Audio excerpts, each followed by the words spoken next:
Have you ever been so tired that you feel like you could sleep for 3 solid days in a row and still feel like trash? Yeah, me too. I know for myself, I want to be super productive. Maybe you do too. It's all about like, how much can I get done today? And I want to check things off the list. But when you're exhausted, that feels impossible. I really do feel like the secret to being productive and to being happy and proud of yourself is to make sure you're getting real rest. And I'm not just talking about sleep, like sleeping more. There's other kinds of rest too. This is something I think I'm struggling with, but I'm like coming around to. I see it the same way that I think about organization now. So in order for me to truly get more organized, I had to be less organized. Like I had to embrace a more laid back approach. And I'm noticing like to really truly be a productive person who's doing a lot and like having accomplishments and doing things that are making myself proud, I have to come from a rested place. Otherwise, it leads to burnout. And burnout is not a way to recharge. It's just like the end of way pushing yourself way too hard.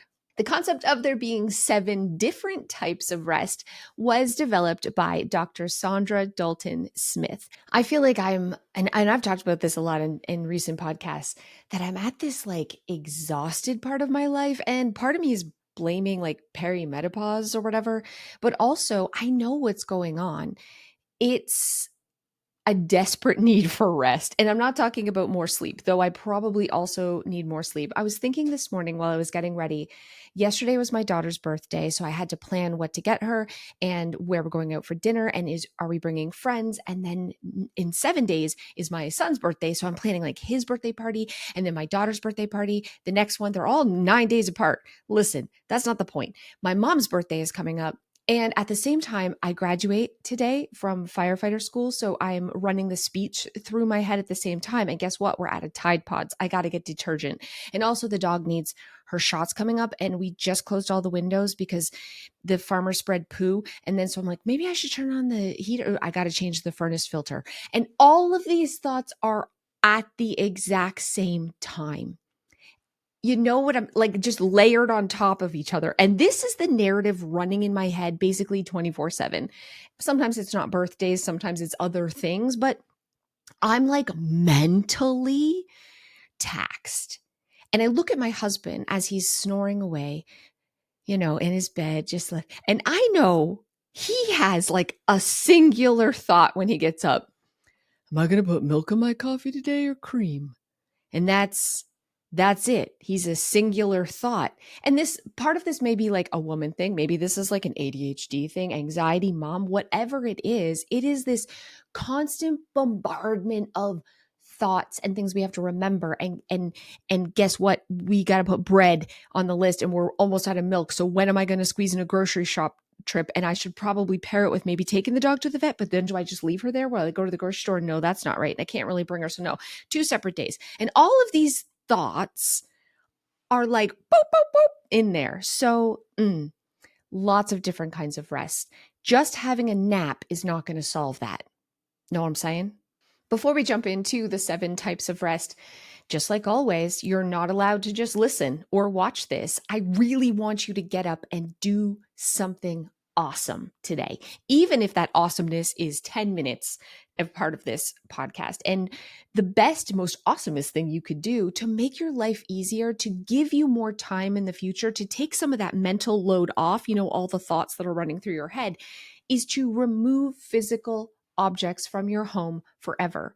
Because the less stuff you have, yes, it means more space, it means more time, but it also means more mental capacity because that's one less thing you have to remember you own, remember where it is, remember to dust it, look for it, all of that. Ugh, it better be earning its place in your noggin and your home. You know what I'm saying? So grab a trash bag and just look for trash, empty boxes, recycling. I know you have it. You have old flyers. You have bills that were paid that you don't need to keep. They're not coming back to make sure you paid your electricity bill 6 months ago. That can go. And I know you still have Caesar salad dressing in your fridge that is expired, my friends. Just take a peek. Expired mayonnaise will kill you. It is not worth it. take a look in your fridge while you're listening to the rest. Is decluttering restful? No, but we can rest when we're done. If this is helpful for you, like if this is actually making you get off your tush and put stuff in a trash bag, I have a free 30-day boot camp, totally free. It is a decluttering boot camp where I spend 5 minutes a day with you. That's it. I yell at you a little bit in a nice, gentle, that's not really gentle. Let's get crap done, and totally free. And you can pick the days that you want to do. You can skip days. But if you're looking for a little extra motivation, I'm going to put that in the show notes, the link to the free 30-day, 5 minutes a day. You only have to find 5 things, and you can do it with me if body doubling is your jam. We've been talking a lot in this podcast recently about just the craziness of our lives, how fast paced it is, how not only are we working full time and taking care of kids and um, just managing a household, managing our life, we're supposed to be also exercising and like taking care of our faces and eating lots of nutritious food. And for some reason, we're decorating our houses for fall. I mean, that part's cool. But I was literally like surrounded by pumpkins the other day while putting them out, just going like, what are you doing? Like, what? Stop it. You need to call, I need a literal chill pill. So the 7 types of rest, let's start with the obvious, which is physical rest, like literally sitting down or having a nap and not moving and resting your body. But then we also have mental rest. We have sensory rest, emotional rest, social rest, creative rest, and even spiritual rest. And all 7 of these are really important, and we need to prioritize them because without them, we are not going to be the productive, effective, happy person that we really truly want to be. We're going to start with physical rest. And there's actually 2 kinds of physical rest, which I didn't know.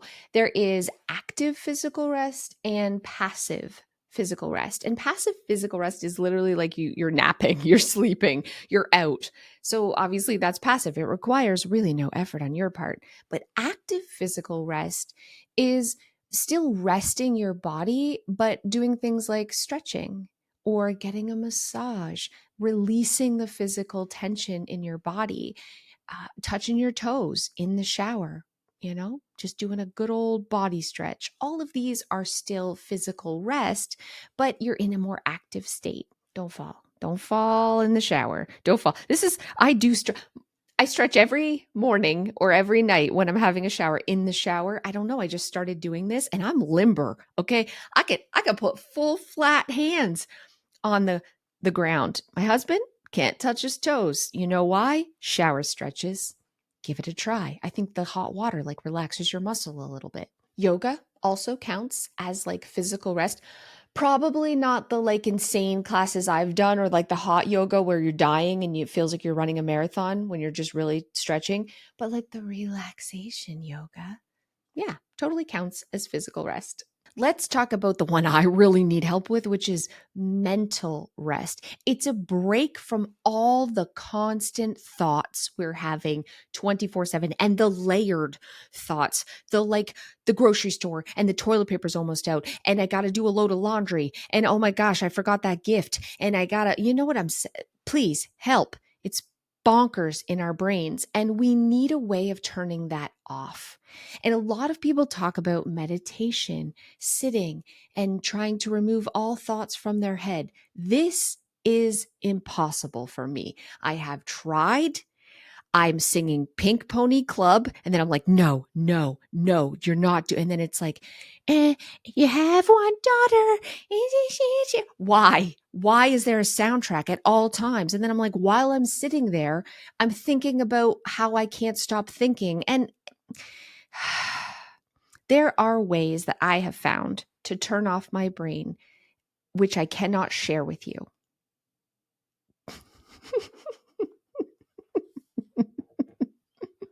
So I can't really do meditation and I can't share with you the thing that I do to shut my brain off, but I can talk about some things that we can do and I can guide you through something called 4-box breathing. I learned about this from various therapists that I have tried in the past. And every time they bring it up, I roll my eyes and I think, well, you're about to get fired and I got to find someone new.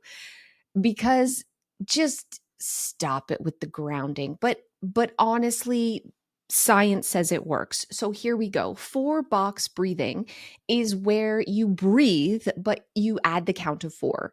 So you breathe in, hold 1, 2, 3, 4, out 1. So you're breathing in at the count of 4, you're holding for the count of 4, you're breathing out for the count of 4. And I guess this makes a box. But we're doing this because it's about being mindful. It's about taking the time to slow down and to focus on something, and especially having numbers and breathing and combining those is magical. So I'm rolling my eyes too, but we're going to do this together right now. Stop decluttering, and we're going to deep breath in, like we're going to slow to the count of 4, breath in, right? Like, so 1, 2, 3, 4. It's very hard to do while talking at the same time. Hold 1, 2, 3, 4, out 1, 2, 3, 4.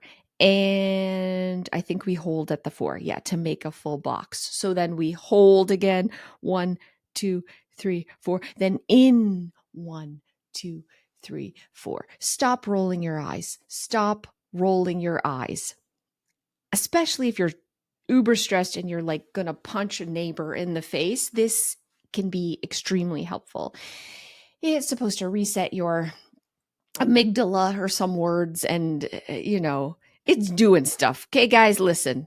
Desperate times. Desperate times. Box breathing. Now let's just like move right into sensory rest. And this is something that I really noticed when my kids were little and I was a new mom and I had multiple kids. Then when I was running a daycare, holy crap, children want to touch you all the time. They're constantly touching you. All their toys are insanely bright colors. They're always making noise, and all the songs are like, now you guys have Baby Shark. I'm so sorry. Thankfully I did not have that, but I had like do Dora. It was just the same songs and the noise and the lights and the flashing and the touching. And at the end of the day, I was like frazzled in a way that I cannot describe. And it's because I was overloaded sensory wise. And if you have sensory issues, it doesn't even have to be all of that. It can be your shirt's too tight around your sleeves, or it's too hot in the room, or there's just too much traffic noise outside. That can be very overstimulating. So we do need to have this sensory rest and this sensory reset sometimes, just so we don't have a complete mental breakdown.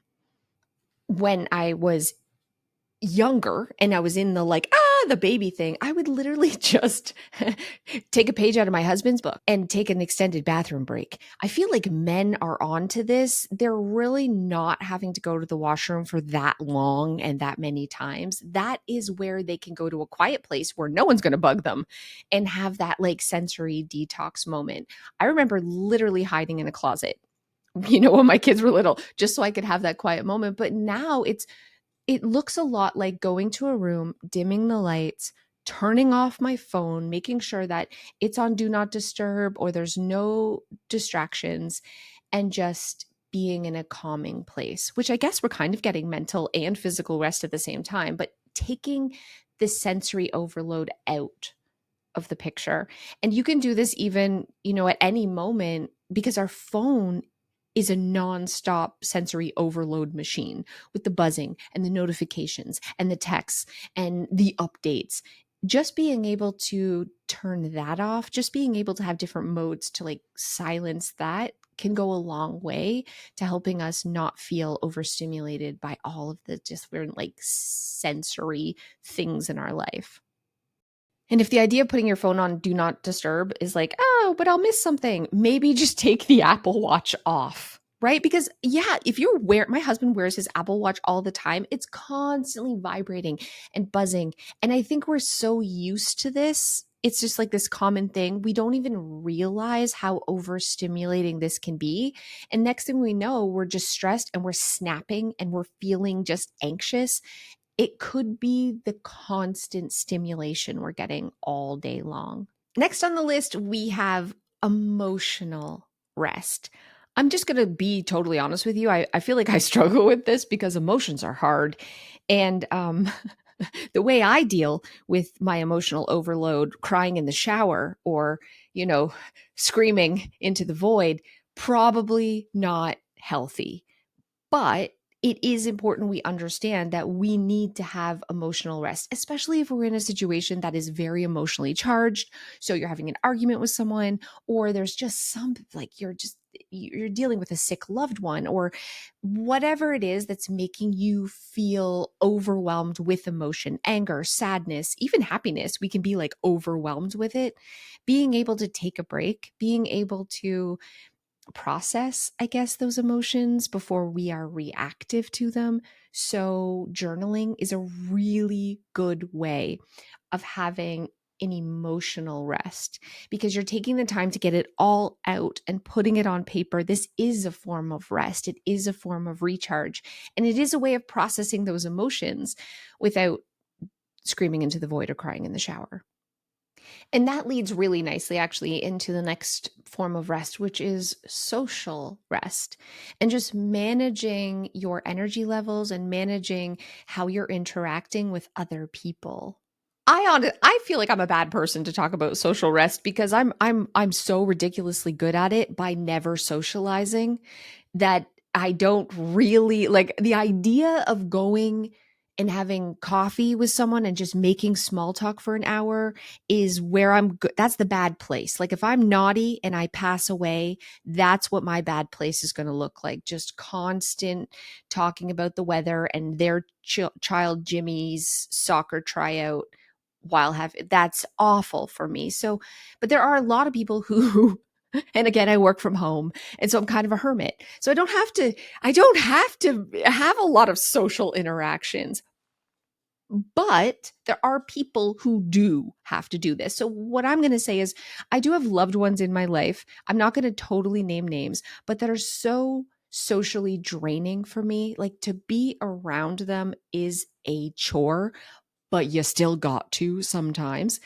So, this is where boundaries are really important. Understanding, like, being able to identify the social situations that cause you stress and anxiety, the ones that drain you versus the ones that recharge you, and being able to put limits and rules around the ones that are really draining.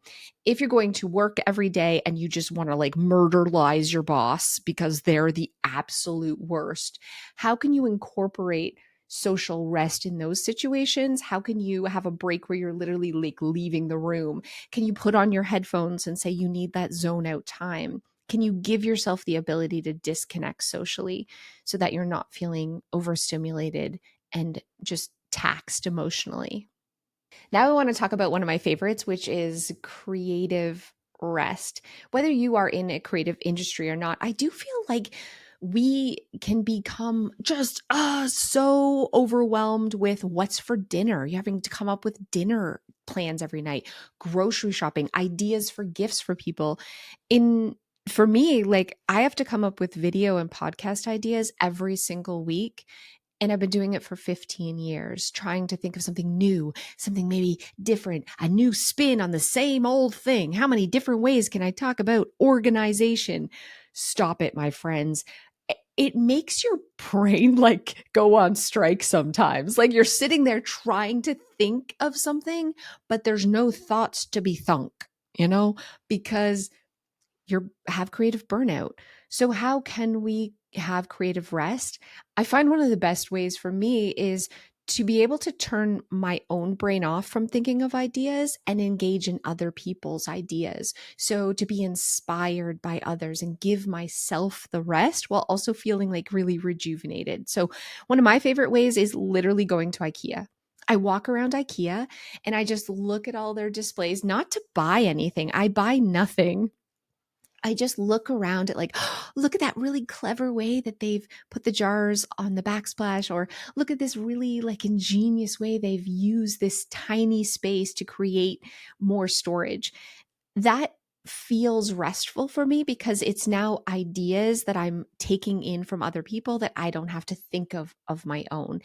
Even going to a museum, an art gallery, I always leave there feeling like it's recharged my creative battery without me having to do the work, right? I've like borrowed the plug from someone else and I'm fully recharged without having to run on the treadmill to charge it.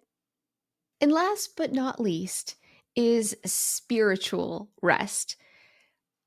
I'm going to struggle with this one a little bit too, but I see the benefit here. Spiritual rest can be about religion, it can be about just connecting with nature or self reflection. It's about realizing that it isn't all on you and about you, and just kind of letting go of control and trusting that everything's going to kind of work out, or there's a reason here, there's a plan. And I'm not great at this. I'm a bit of a control freak, which I didn't know I was. I thought I was cool like a cucumber. Turns out, nope. I try to fix everything. I try to like solve everyone's problems. I try to have a lot of control over things. And also, I have this very like weird thing where like I don't want to waste a moment of my life. Like life is short and I want to make sure I squeeze every freaking drop out of it. When I get to my finish line, I want to skid across with like, you know, rug burns and stuff. But that's exhausting. So sometimes when I go into the backyard and I just touch grass, because I had a therapist literally say, go touch grass. And you go outside and you just look around and you're like, wow, I'm so kind of insignificant here. And there's this big, beautiful, wonderful world that's going to keep on spinning whether I try to control things or not. And it is nice to just take a deep breath and let go, and to trust and have faith that no matter what, everything's going to be okay. And again, whatever your spirituality looks like, I think we do have to make time to reconnect with that. Make time for that to be a priority, to take all the pressure off ourselves. I'd like to take a second to thank today's podcast sponsor, HelloFresh. It's been almost 2 years now since I've been using HelloFresh, and I'm getting 3 meals delivered to my home every single week. And there are so many recipes to choose from that it's actually like fun to pick. Or I'm like, random recipe roulette. Let's see what comes.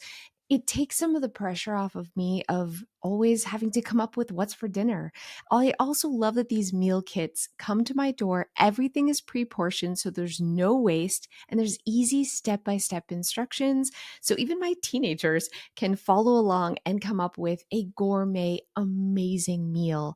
It is less money than going to a restaurant or getting takeout, and I'm feeding my kids something really nutritious and homemade at the same time. If you want to give HelloFresh a try for yourself, go to hellofresh.com/clutterpod10fm to get 10 free meals plus a free item for life. I am so excited because we are actually interviewing the creator. She came up with the concepts of the 7 different types of rest, Dr. Saundra Dalton-Smith, and she's joining us right now. So welcome. Hi to the Clutterbug podcast. I'm excited to have you here.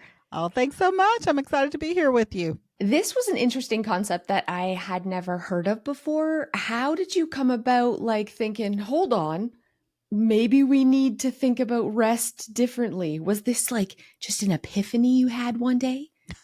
I wish. No, I burned out. That's probably the simplest answer. So I was in clinical practice for about 5 years when I had children. I had my children pretty close together back to back. I'm in a traditional internal medicine practice, which means I work in both the hospital and an office setting.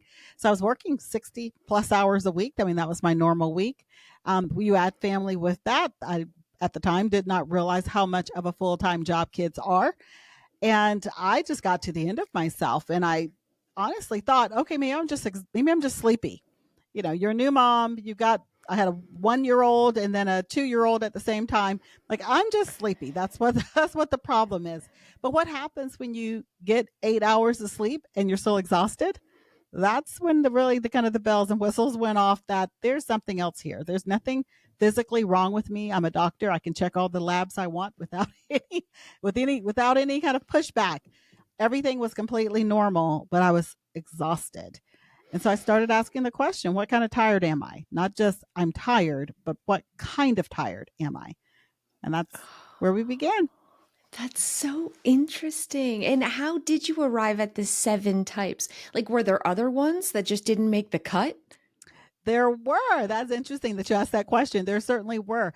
I started off looking at where my background's in biochemistry, so let me start there. So I'm a science nerd. So my thought process was, okay, if I'm expending energy in one area, then I'm apparently not getting it filled back up. Is why I feel depleted all the time. So I started looking at it and from that standpoint. So I started looking at my day and forms of energy management. Where am I spending energy? Okay, I'm spending it talking to patients. That's social. I'm spending it with the emotions that come when you tell someone they have cancer and you have to keep a straight face and, not burst into tears along right beside them. So there was like all of these little specific types of energy that I was using. And when I looked at this, I did this over the course of like a week, writing things down as they came to mind. And there were all sorts of deficits that I came up with, probably no more than 20. But I noticed that quite a few of them overlapped and they had large gaps of overlapping. And that's really where the seven kind of came together. The more I looked, the more things overlapped. I kind of pulled them together, tried to take out things that had a lot to do with like ethnicity or socioeconomic backgrounds, things that were universal. Because I realized as I was working through this and talking to my patients that this wasn't just a problem I was having, because people were consistently coming in also saying, I'm tired and nobody can find out what's wrong with me. I had particularly a lot of women that were being sent to me from other doctors that were saying things like, everybody's telling me this is in my head, but I know something's wrong. I know I'm not where I'm supposed to be at. And so I wanted to make sure that those seven types of rest were representative, regardless of what country you were in, what ethnicity or social background you were from, that they were universal. That's so good. I was on your Instagram, and I have to say, like, I've been to the doctors probably 10 times in the last few months, getting everything checked. Check my thyroid just one more time. I'm Oh, the so exhausted. thyroid. It's Yes. got to be the thyroid. Check my hormones. Is this perimenopausal? Like, what is going on? I'm exhausted, but also I can't sleep. Just so crazy. And I was watching your Instagram, and you actually explained the definition of burnout. You said that there was like three separate kind of ways to know if you're in burnout, and I felt so called out. Can you share those three signs of burnout with us? Yes, and they actually come from the World Health Organization. It's actually finally a documented disorder, not just something we talk about, burnout, but actually a documented symptom and syndrome. And then the first one is that you're tired all the time. So being tired by itself does not define burnout. The second part is that you no longer have joy or pleasure in the work that you're doing. Most of us, we do the work we do because we have some passion, some level of energy behind it.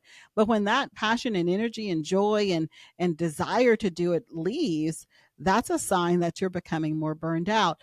And then the third aspect of that is that you're producing, but the work you're producing is of lesser quality of what you're capable of. And I call it producing from our emptiness. We have a lot of people who do that. It's like they're so gifted that they're able to produce even from their own personal place of exhaustion. And so it's work and it's something that they can hold in their hand, but it's not at the level of what we know and they know that they're capable of. It's so good. So I've been trying to sleep more. I've been having naps and going to bed earlier. That's physical rest. Obviously, Yes. this isn't what I need. I'm still real tired. Is there some sort of like way to assess what type of rest you need? Like, how do we know what we're really lacking? We have a quiz that we specifically developed for this reason at restquiz.com. But it boils down to this. It's looking at where you spent energy, just like I did organically before there was ever a quiz. thinking about the types of ways you spend energy throughout your day. It's different for each person, depending on the type of work you do, your lifestyle, your family environment, depends on how you're using energy throughout the day. And then in the places you're using energy, start thinking about, are there things I'm doing to restore the energy that I'm expending? Because if you don't have some type of restorative process in place, you're expending the energy with no points or places of refilling. And that's really where those rest deficits come from.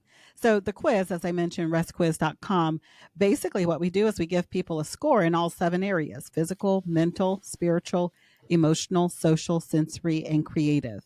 And from there, they can determine their area of greatest rest deficit so that when they say I'm tired, they can answer that question, what kind of tired, and actually be more intentional about the restorative practices and things that they do to get rest in those areas. I'm going to put the link to this in the show notes below, and I'm immediately going to go take this quiz. This is so interesting. I feel like when I'm done work, all I want to do is crawl into bed. I don't want to sleep. I want to crawl into bed and just zone out and watch TV or play video games. Is this like, can you kind of see a correlation, or is there like something you're craving if this checkout zone out is something that you're kind of like really wanting? It's interesting because watching movies or TV or reading books and some of these different things people do, even scrolling on social media, we sometimes think of these things as kind of escapism, and they can be. If you're doing them mindlessly, you're doing them to just distract you from thinking about other things that are going on. However, in some cases, it could actually be part of some people's what we call creative rest. Creative rest is let me start with saying what creative rest deficits look like. A creative rest deficit is when someone is expending a lot of creative energy, whether through problem solving, maybe their job has them being innovative, they have to think outside of the box, they're having to extrapolate information. All the like someone in marketing or a teacher, parenting can have a lot of creativity that's needed. So we use a lot of creative energy. So with creative rest, you're looking at for the ways that you get inspired creatively. And so for one person, that could be something like reading a book. You're reading it, it sparks your creativity, it feeds that part of your brain, and it restores your creativity. For another person, it might be watching a movie. Watching a movie kind of restores their level of creativity. However, if you're doing it mindlessly, in other words, there's no intentionality, you're not getting inspired, you're just kind of droning out, sitting there looking at it, that's not helpful. And actually, it's what I call fake rest because it looks like rest, Mm. but it's not restorative. And at the very core of what rest should do is it should be restorative. For some of us, we think things that allow us to have a level of cessation, stopping, we see all of those things as rest. And sometimes they are just stopping the bleeding. We're just not doing our normal work, but we're not actually doing something that is intentionally restorative and actually improving how we feel after we complete that task. I'm not gonna treat you like my therapist, but I'm just gonna be real for a second. I grew up in a household that really prided, like my mom and my dad, everybody was like, they held doing a lot of stuff with a badge of honor. It was like, what's going on? I'm so busy. I'm getting all this done. I can't do this until I get this done. And that has followed me. Like I literally make to-do lists every day and I feel like anxiety if I don't check it off. And the idea of just sitting and resting and doing nothing feels there's a real wrongness there. And how do we overcome that? And where does this come from? And is this normal? I believe it's normal. That's why we are in a grind culture. It has been adopted as normal. Let me put it that way. Because a lot of us have grown up with similar mindsets. And honestly, my normal tendency is let me put it this way. When I first started this journey, this rest journey, the way I approached rest is what losers do who can't keep up with the rest of us high achievers. So that was my that was my kind of go-to. It's like I don't need rest. I'm perfectly fine working. And honestly, the workaholic in me still has to fight that sometimes. But this is what I've learned in the process is that I have a fantastic work ethic. And I think sounds like your parents did too. I have a great work ethic. I had no rest ethic. And that is Mm. the imbalance that we have to deal with. There's no work life balance. I don't believe in that. I don't want these things teeter tottering where work goes up, life goes down. And it's like I have to choose which one I want to succeed and which I'm willing to let fail. But there is a level of work rest balance that has to happen so that you are restoring the energy you put out when you work so you don't get completely depleted. And so that is where I feel many of us are having to relearn a rest ethic. And the thing that has helped me is the realizing that the work gets improved the better I understand how to rest and restore. So if I want to be more innovative, if I want to have a clear mind that's not foggy and that can concentrate and can capture ideas quickly, if I want to be able to have healthy relationships that have good boundaries and where I don't get easily offended and I can disagree and argue with people and still love them and celebrate them, if I want to physically be able to do things and not feel like I have to always be mindful of how I'm using my body necessarily. If I want to travel around the world, I don't have to worry about, oh, that's going to exhaust me. I know that my body can recover. So if we want to be able to have these lives that can ebb and flow like that, it has to have both ability to work and the ability to rest well. And so I think that's the thing that we're having to reteach people is that rest is not the lesser thing. It's not the thing you do after all the work's done because all the work will never be done. There's always work to do if you're a workaholic. The rest is what actually helps you be sustainable in the work. Because right now we have a lot of people who have careers and jobs that they don't feel are sustainable anymore because they have a great work ethic with no rest ethic. And so it's helping Mm. people get that back into balance.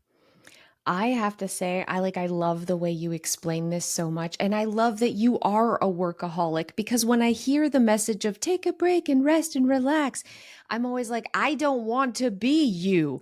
It's coming from, right? I love working hard and I love being productive. It feels good to get things done. And I do see that I got a little addicted to that.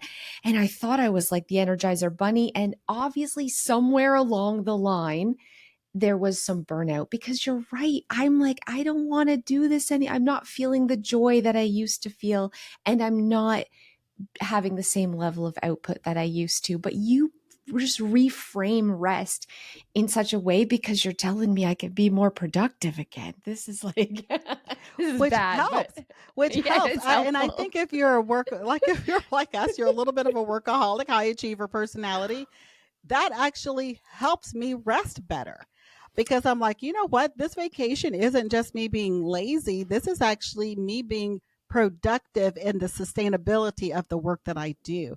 And one of the things it's an analogy I talk about in my book Sacred Rest that helps a lot of people, so I'll share it here. And it's the analogy of the honeybee because I think a lot of us think busy as a bee and it's like, yeah, I want to be busy as a bee, but then when you think about it, a honeybee buzzes around, makes all of this delicious, beautiful, tasty honey for everyone else, and it never gets to taste the sweetness that it produces. And I don't think any of us want that type of success. It's the success at the expense of you actually tasting the success you create. And I find that a lot of people, that's the life they're living. They've created lives that look very successful on the outside, but don't feel successful to live because they're actually not allowing themselves to taste the beauty and the sweetness of what they've created. Oh, this is so, so good. I'm going to just take your quiz and absorb everything. Can you talk a little bit about rest equity? Is this a thing? What is rest equity? I feel like rest equity is that extra something that some people have, and you're wondering, how do they do it all? You hear people say you can have it all, you can do it all, you can be it all.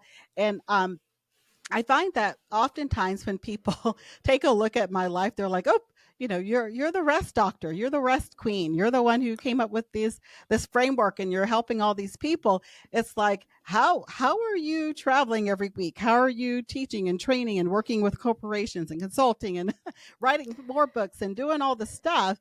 I believe that's rest equity.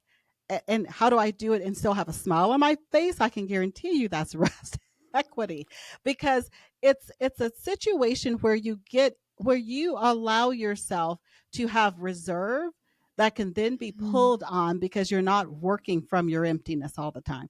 You're working from a place of fullness. So your cup's already fuller. So even though you might be pouring more, especially when you learn how to continuously restore, you live a lifestyle of resting. You're continuously restoring. You're not waiting for the vacation. You're not waiting for the next sabbatical. You've learned tactics and strategies, things you can do in the middle of your workday, in the middle of your busy life, to continue pouring back into yourself so that you stay at a high level of feeling restored, at peace, ready to go, ready to do all the things, ready to tackle the world. And honestly, that's what I hope for everyone, because I find that when you get to that place, you invite other people into it as well. You give them permission to say, you know what, I'm going to set some healthy boundaries here, and I'm going to say no to that opportunity because it doesn't align with my current rest strategy.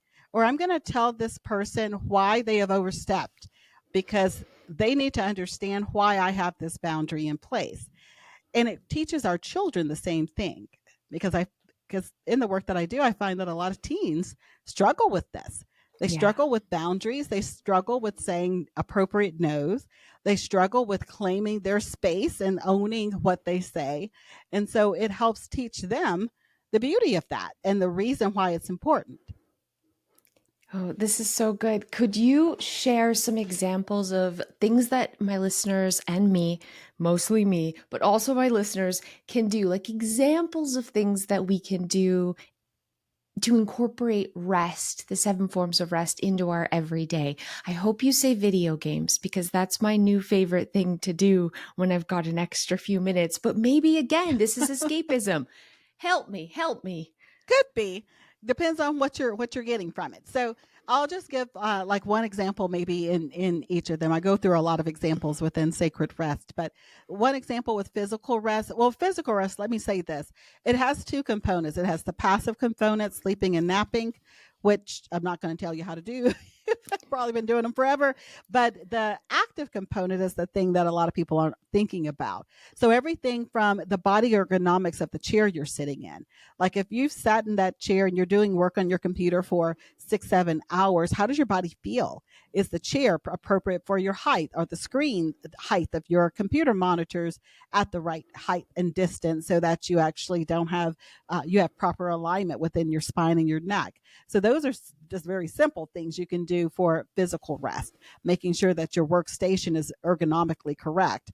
Mental rest could include something during the middle of the day. Mental rest could be as simple as having a 15-minute cycling break. If you're working from home and you have like um, treadmill or a bike, a recumbent bike or something like that, a lot of people, for them to be able to get mental rest, it requires them to do something physically where their mind can go to a still place.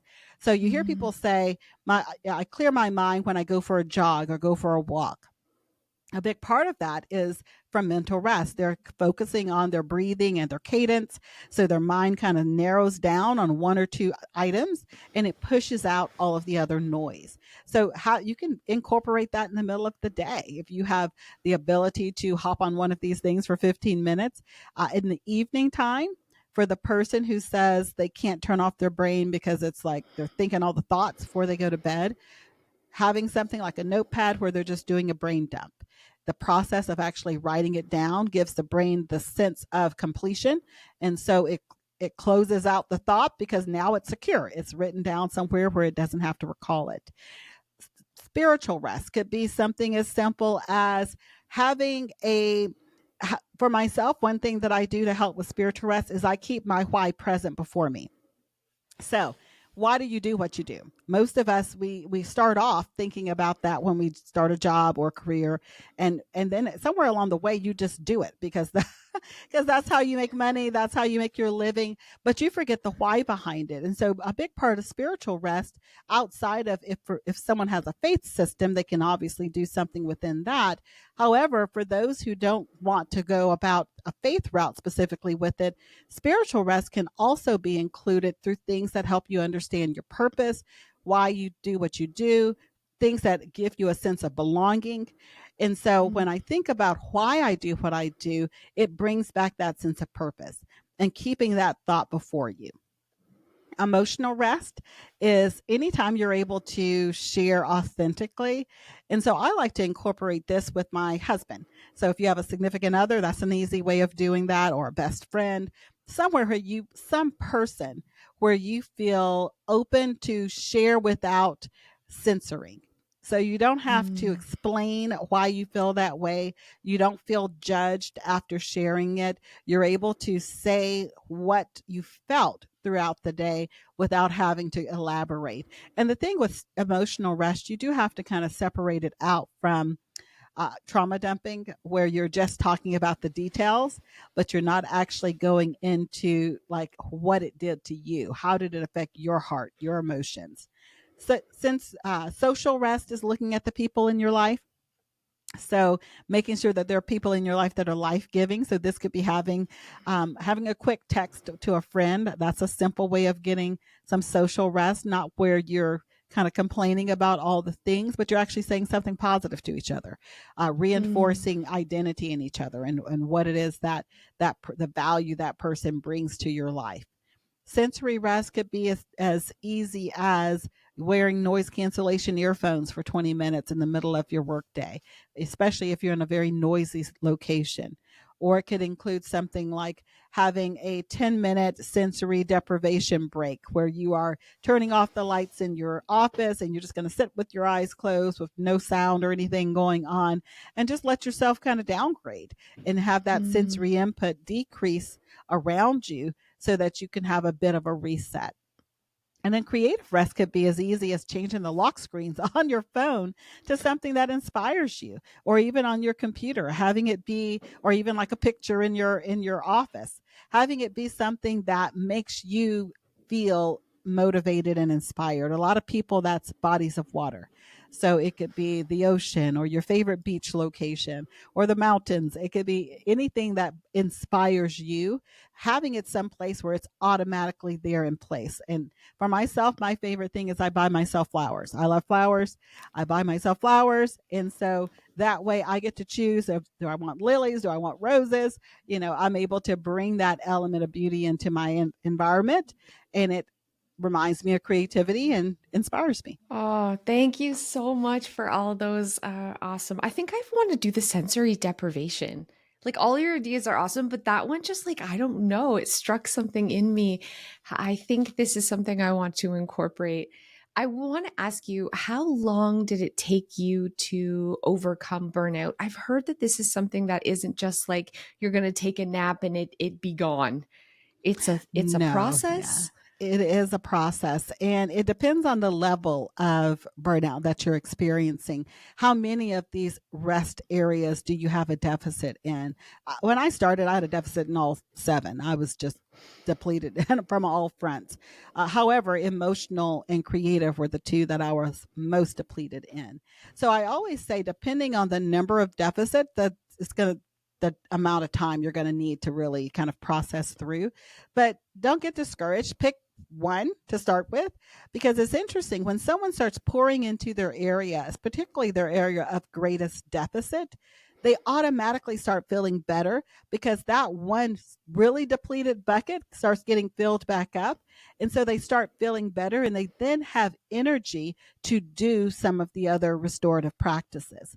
And thankfully, quite a few of the restorative practices, as I just mentioned, are things that can be set it and forget it. You change the height of your computer screens, that's a set it and forget it.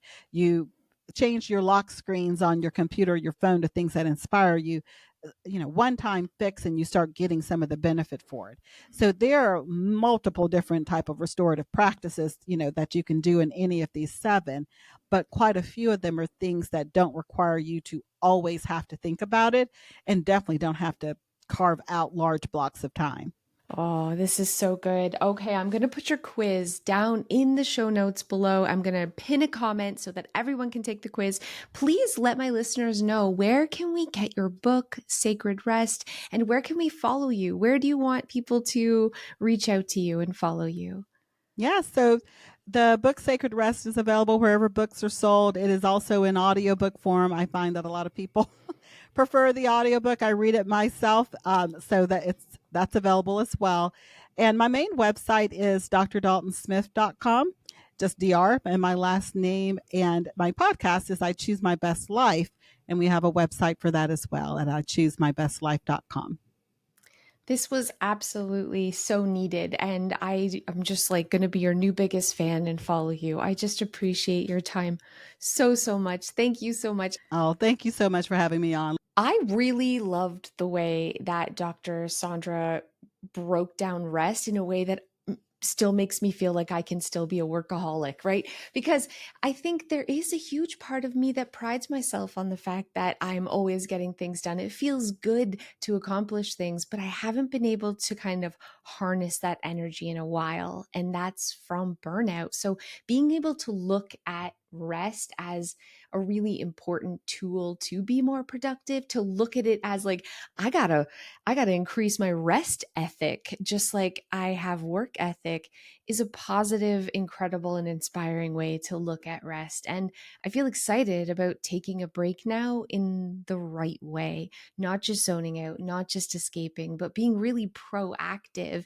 in recharging my battery. I'm immediately going to take the quiz. That's the thing, because I am curious what type of rest I'm deficient in. I think I have a feeling it's creative because I used to be really passionate about Clutterbug and making videos and all, like, for 15 years it was still so exciting every day, and it hasn't been in a while. And even though I know my why and I still love organizing and decluttering, I just don't feel it. I just don't. And even when I am making something, it's not great. It just isn't. And yeah, I think it's because I need to recharge my creative battery for sure. I keep saying I'm going to keep producing, but I'm not really producing. Like, I'm working all the time, but what do I really have to show for it? Like, there was a time where I was writing books and I was having courses and I was doing, and it felt easy. Now it feels hard and I don't have things to show for it. And I think that's a really good indication that I am in burnout and I don't want to keep going this way. So something's got to change. And I don't know, she just struck a chord with me. And I'm actually like, I really am going to take this seriously. I'm going to buy her book. I'm going to probably listen to it. Let's get real. I'm not reading it. But I'm also going to take the quiz and really find some ways to work it in. And I like that she said, like, there are things that we can do that, like just adjusting our screen or shutting off the lights for 5 minutes. It doesn't have to, in my mind, it's like it has to be a project. But I think it's just like everything else that we want to have success in. It's all about these little 5-minute matters moments that add up to real change. Now it's time for my favorite part of the podcast, which is Talk to Cass. And we're going to start with Rosie. Hi, Cass. This is Rosie. I am so inspired by you. You have transformed my whole life. I am living in a way less cluttered space. My family's happy. My husband's happy. I am just stuck on one thing, which is, do I sell items or just take it straight to the donation bins? I have a Macari storefront that I used to actively sell a lot of used items that are still in really nice condition. I would make a profit. But because of just time and energy and so much of my house is cluttered, I put everything on hold and I was just like purging, purging. Now that I'm in a little bit more of a manageable space and headspace, I still have this giant pile that I'm torn. It's kind of been sitting there for a couple of weeks. And I just need to know what's a good deciding factor. Do I sell them, or do I just sort it and donate? Yes, that's where I'm stuck at. So thank you so much. I appreciate you so much. Bye. Oh, this is such a good question. I think there's no harm in trying to sell as long as you put rules. And here is my favorite rule and kind of way to sell things that makes it easier and less stressful, especially if you have a lot on your plate. Dealing with people on Facebook Marketplace is a nightmare. So, what I would suggest is selling things in lots. What I mean by that is not one item at a time, but grouping a lot of like items together and selling them at a lower price. And the person gets like all of this. This works really great for any type of supplies, kids' clothes, even adult clothes. Like, so you're selling a lot of size 8 clothing. So the rule here, though, is you only allow yourself 7 days. So you put it on, take pictures, post it, ask the amount of money you're looking for. If it hasn't sold in 7 days, we half the price. So we immediately reduce it to 50% less. If it hasn't sold in the next 7 days after that, we donate it. This is a hard rule. Like, you're putting this into your calendar, you're making sure you're posting it this day, and then the work's been done for you. You're either going to sell everything to like one person, which is nice, or you're going to end up just donating it. Now we're going to hear from Karen. Hi, Cass. This is Karen. I just wanted to tell you that I heard your voice in my head yesterday. I was supposed to be doing a really good vacuuming of the living room, the kind where you move the furniture.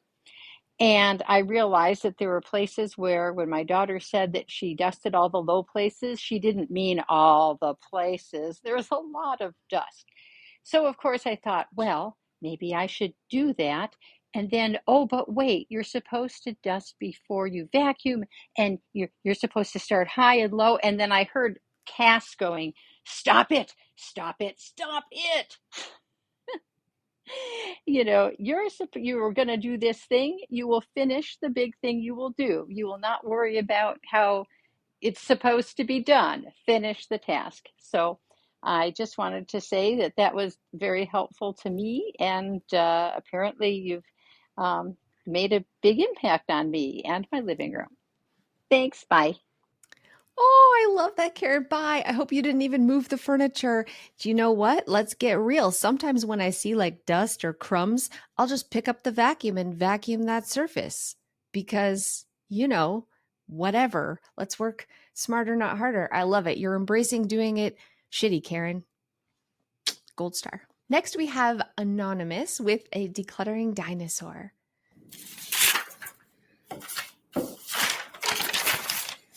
The weirdest thing I found must follow the story of what my aunt found after my grandfather passed away in 1984. My mother and grandmother were cleaning out his clothing when they heard a loud shriek from the attic. Grandma said, "Oh dear, I thought he got rid of that years ago." What was this item, you ask? Grandpa would bring out a baby food jar and show it to his grandchildren. It was scary, and he said it was his tonsils. Terrifying, pickled tonsils. So when my father passed, we found a small film canister containing 2 old molars with gold fillings. I don't know why he saved them. It's creeping me out. I think we need to find out if there's any value in the gold. I haven't done this yet, but I am committed to getting it out of my house before I'm gone. There's no value in the gold. Okay. There might be, but you're not going to take the teeth to a goldsmith or whatever they are and get your $6. It's weird, man. In the trash. That's hilarious. Thank you for sharing. I love that. And last but not least, let's hear from Sarah. Hi, Cass. This is Sarah from Florida. And I'm listening to your Love Language podcast, and you're on to something as far as connecting all these different things. So I went to Chat GPT the other day. This is before I listened to Love Language podcast, and I put in my Clutterbug type. I told it my personality type, my Myers-Briggs profile. I told it my sleep chronotype. And then I'm like, put my life together, ChatGPT, and it recommended buckets of what I can put my email in and how I can organize the apps on my phone and how I can do things in my house that would make me feel more comfortable, or routines that suggest this. So anyways, there's a dynamic of putting all these things together and then making things like your space, all of your environments, work environment too, uniquely yours. And so anyways, you're onto something there. And same thing, I encourage you on the work clutter stuff, do more, because I'd be so curious on what more you come up with when it comes to work and like email and that kind of thing. And then I'll share a mantra from my family or from my dad. PIB was what he would always tell us when I was a kid. PIB, put it back. And now I'm becoming that person. So anyways, thank you. Thank you for all you do. Talk to you later. Oh, Sarah, thank you so much for sharing. I love the mantra and I love that you're using AI. I do this all the time. There are people who are like really kind of like, ooh, AI is the worst. I'm like, it's here and it makes life easier. Let's utilize it. And it's so fascinating to me, all these different like personality types and personality tests. I am so behind all of that because it does come down to self-awareness and realizing things about yourself that maybe weren't apparent before you took this type of test. And then you can, just like you said, tailor a life that's unique to you, that works with how your brain naturally works, just to make life easier. So I'm going to go right now on chat and ask it to put my life into buckets because that sounds amazing. I hope you decluttered something today. I hope you are feeling so proud of yourself. Any small win is a win. Let's celebrate the progress and also let's have a nap. Let's rest. It's important. It's important work you're doing. Thank you guys so much and I'll see you next time.